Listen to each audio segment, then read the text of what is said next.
Karibu katika tafakari pamoja na mama, ikiwa leo ni siku ya 21. Maria Malkia wa moyo wa imani na upendo.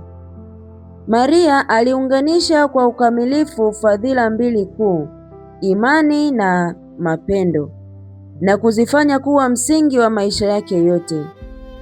Hakumwamini Mungu tu, bali pia alimpenda kwa moyo wake wote, na upendo huo ulidhihirika katika matendo yake.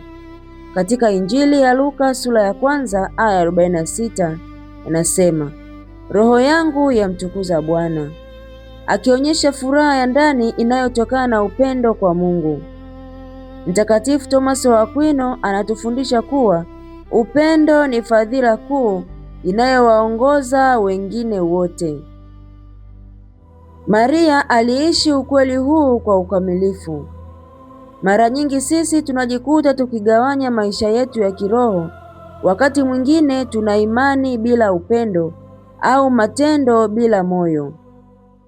Lakini Maria anatufundisha kuunganisha vyote viwili. Leo tupate nafasi na tutafakari. Je, imani yangu inaonekana katika upendo wangu kwa wengine? Je, ninampenda Mungu kwa moyo wangu wote au kwa sehemu tu?